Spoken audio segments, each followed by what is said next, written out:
Well, hello and welcome. Hey everybody, it's raining out here in California right now. You might have seen in the news that it's pretty chilly and pretty flooded here in Los Angeles. We're breaking records left and right with the weather, but it's also perfect weather to continue watching HBO's True Detective, Night Country, since it's a very chilled season if you've been following our coverage of it. And we've finally made it to the end. We are at the end. This is 100% spoiler free because I know we'll be crucified if we do that. But I mean, we literally finished it 5 minutes ago, and I think I can speak for both of us that it left us with a good impression. It's a solid ending. It capped itself off very well. It's a solid ending. It really crescendos to a fantastic conclusion. And unexpected. That's the nice thing. You won't see the ending coming. If you can predict the way this is going to all be sorted out, you get a gold star on your forehead. That'd be pretty incredible. But the way the characters develop, the twists. It's all. Not only is it all fantastic and very entertaining, it's not hokey. So the answers to all the questions throughout the season don't turn out to be cornball and hokey or too predictable. Well, to quote Chief Danvers, you're just not asking the right questions. Yeah, exactly. Which pays off well. It's a bit of a meme throughout the show because she says it so much, but ultimately what we find out is because people weren't asking the right questions. Now, as with the first season, one thing that also works very well is, and this is not a total spoiler, but if you know the series, you won't be surprised by what I'm about to say, which is, the season opens with these mysteries and these kind of mystical allusions to things. And the final two episodes do get into a bit of a trippy, metaphysical realm with some of the developments. But the answers are, they're wild, but, again, I'm not running for anybody. There's no Cthulhu or giant killer woolly mammoth or anything at the end of this Unfortunately. movie. Yeah. But no, you bring up a good point.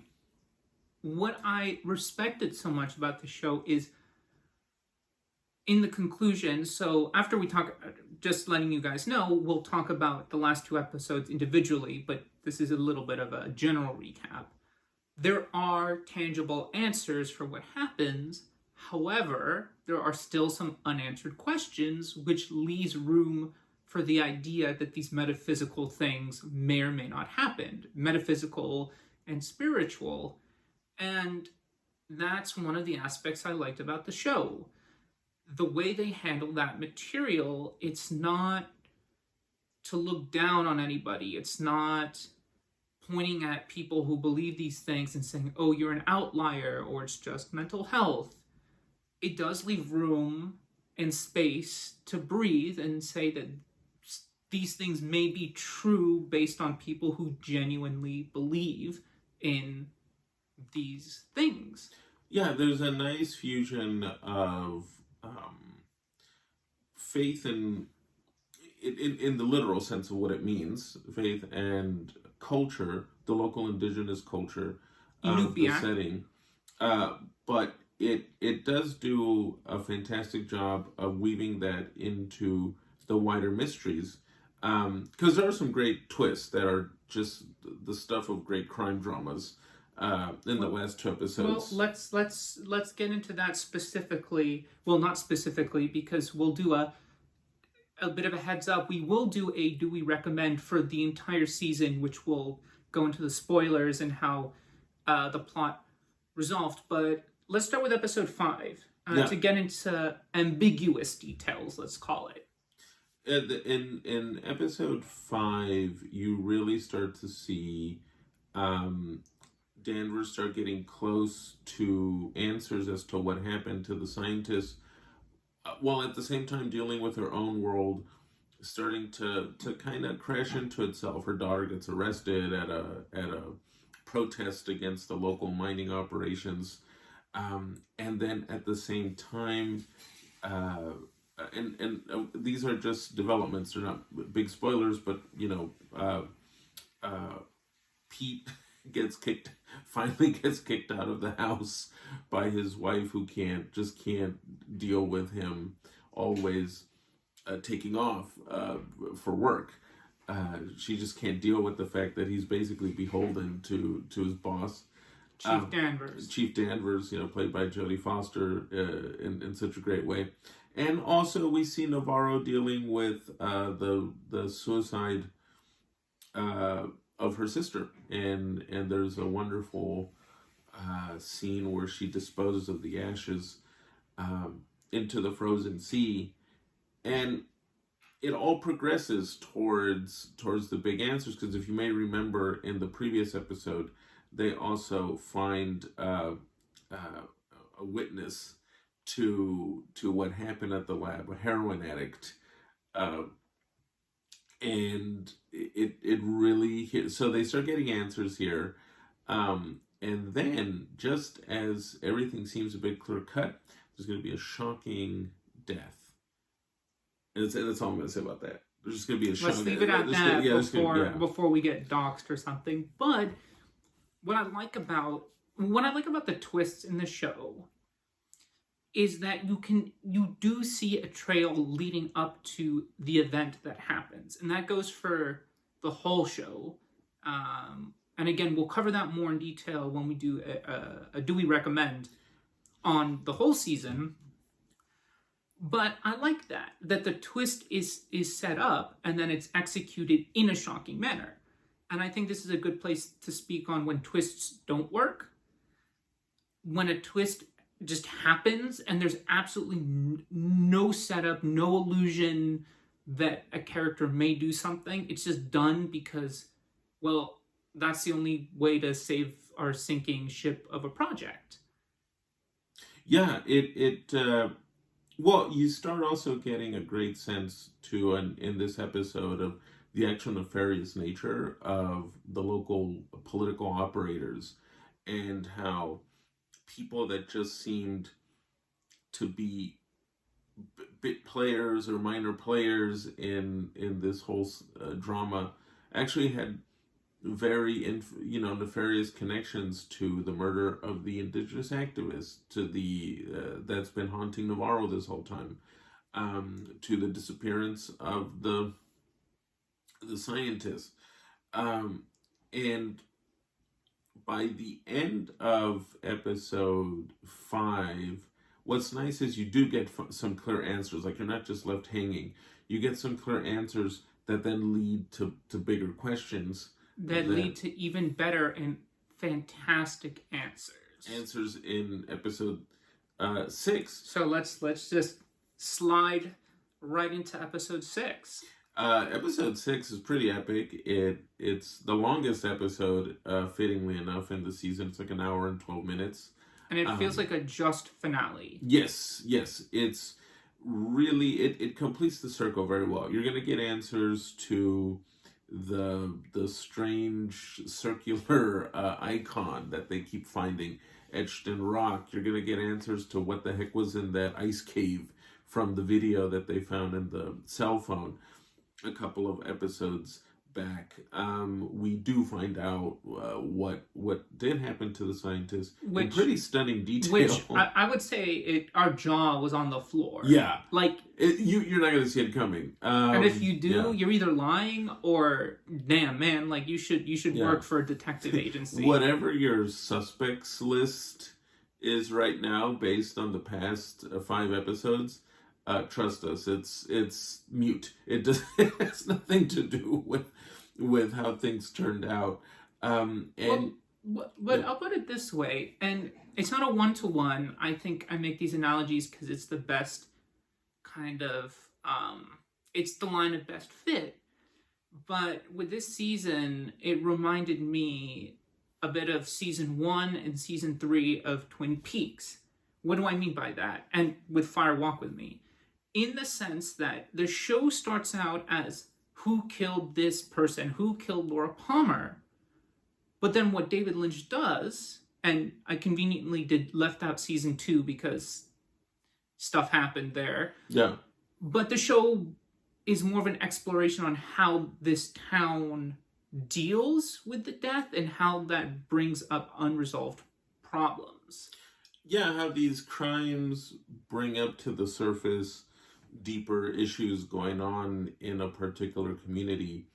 And in the final episode of Night Country, you get these very great and stunning revelations about Chief Danvers's past, her offspring, what was going on at the lab, why it all turned into such a big tragedy, what the murder of what's the activist name, Anna Kay or so? Yes, Annie Kay. Annie Kay. Why, how that happened, why, who did it.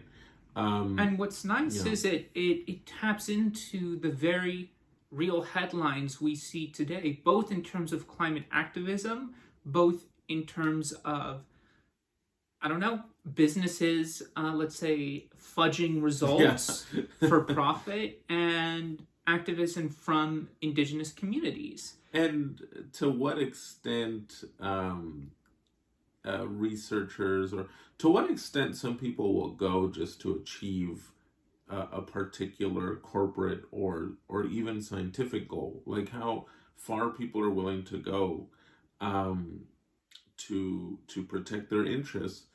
It does a really great job with that, while at the same time, as you mentioned earlier, all those visions and kind of, I guess you could say, spooks from the last few episodes, they're not necessarily explained. They're just part of the texture of the world here. What's nice is the writing leaves it almost open-ended, where maybe someone did see something, or maybe it's someone's guilty conscience. Maybe it's someone's haunted interior. You know what's a great reference? And it's one of the aspects we really loved about this film, The Northman. Oh, sure. Part of what, and it's, again, I'm only talking about a very specific element. Go see it, by the way. It shockingly went under the radar. 2022. 2022, yeah. Robert Eggers. But what Eggers does, and it was co-written by what's his name, Yonsei? Sean, the Icelandic author. Thank you. It puts you in the head of a Viking and how he internalizes his beliefs in the Norse gods. He believes that the Valkyries are real, and that if you die in glorious battle, you'll go to Valhalla.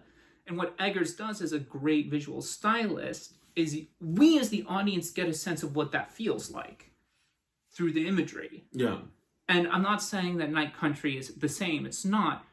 But in terms of perspective and how you put onto film a different belief system, they do a very good job with that, I would say. Well, it does a nice job of creating a dreamlike atmosphere without necessarily turning into an actual fantasy. So it's not a fantasy series. It's a psychological thriller in the truest sense, Night Country, because what someone's belief system is very real to them, even if it may not be real to others.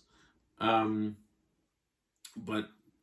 and also, of course, the way it envisions what a guilty conscience does to someone, or what trauma does to someone, and how trauma can generate these perceptions, these different perceptions of reality. So the show does a really great job with that, and it all just builds up again to this great revelation at the end in the final episode that we can't emphasize this enough. You don't see it coming. You just don't. But it makes sense. Yes. So the way everything is answered makes sense. You're not going to be left sitting there thinking, wait, but none of this this is incoherent. Cinema sins won't go in and do whatever crap they do. Yeah, it's not it's not one of those weird incoherent answers where, oh my god, wait, so it was, exactly. Well, the Ocean's 11. Yes. The Ocean's 11, famously, if you actually break down how the plan works out, you're like, wait a minute. No, exactly. This actually doesn't work. This doesn't do that. And also, I cannot stress enough, part of what sells this, strong character writing, great pacing, and especially with the audio transitions, there's some amazing, I don't know what the equivalent of a match cut is for sound. There are a lot of great audio match cuts, but also the performances. Great acting all around. Callie Reese, who plays Navarro, consistently impressed me throughout the 6 episodes. Well, this is her breakout, really. I would say this is the one that really solidifies her as a talent to watch out for. And thankfully, the show's a hit, so we'll probably be seeing more of her down the line. And Jodie Foster, man, the performance she gives in episode 6 is quite gut wrenching. It's one of her best in years. Yeah, by episode 6, you see the tough exterior of that character finally break down and reveal an empathetic person. Like all characters of this kind, it's always nice to see their complexity, where they start off being tough, unapproachable people, but then by the end, the story gives you a sense of, oh, okay, I see why this person is like that. I see what forces shape this person to become so closed off or so tough. There's a great line in episode 5 where her daughter warns Pete, that her mother doesn't really know how to treat the people she cares about. That almost like saying, if she's this cruel and tough with you, it's probably because she genuinely cares. And in the final episode, that character really opens up in a very nice way. It's a fantastic. It's a great show. One of the year's first really, really good TV thrillers and overall dramas, overall productions.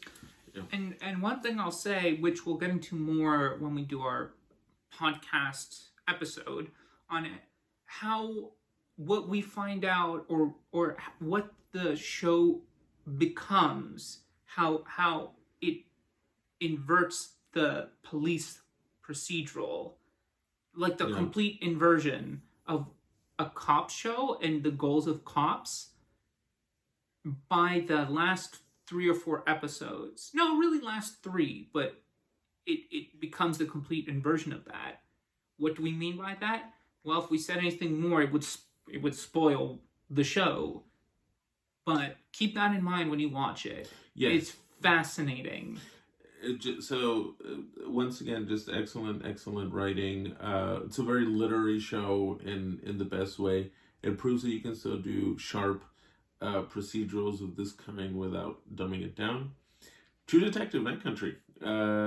Big win for also showrunner Issa Lopez. You are about to become one of the hottest talents in this industry. Or at least look forward to Emmys 2025. I think you're definitely going to be garnering up a bunch of nominations, also as well at the Golden Globes. I know it's barely February, but this is just one of those shows that you can tell is. All I have to say is, we're watching out for your next project. Don't fuck it up. What your legacy? The hardest thing to do is follow up a hit with something as good or better. Definitely, it's going to be. This is a great introduction to the showrunner on HBO. Well, everybody, hope you've enjoyed following True Detective with us. Now we're about to jump into another show, which you'll see us post about in a bit. Mm-hmm. But until then, take care. All our links are down below, and we'll add any time codes if we feel it necessary. But keep up to date with us. We got a lot of good stuff going on. A lot more TV. We're still working on Mr. and Mrs. Smith, where we're figuring out exactly how we want to structure our Breaking It Lives for that, because that show just released all at once, and some of the other shows we're covering These are weeklies. Our HBO ones, weeklies. So, well, but you'll see something from us soon. We just don't know exactly when, but soon. Leave your comments, likes, love, and hate. Till then, peace.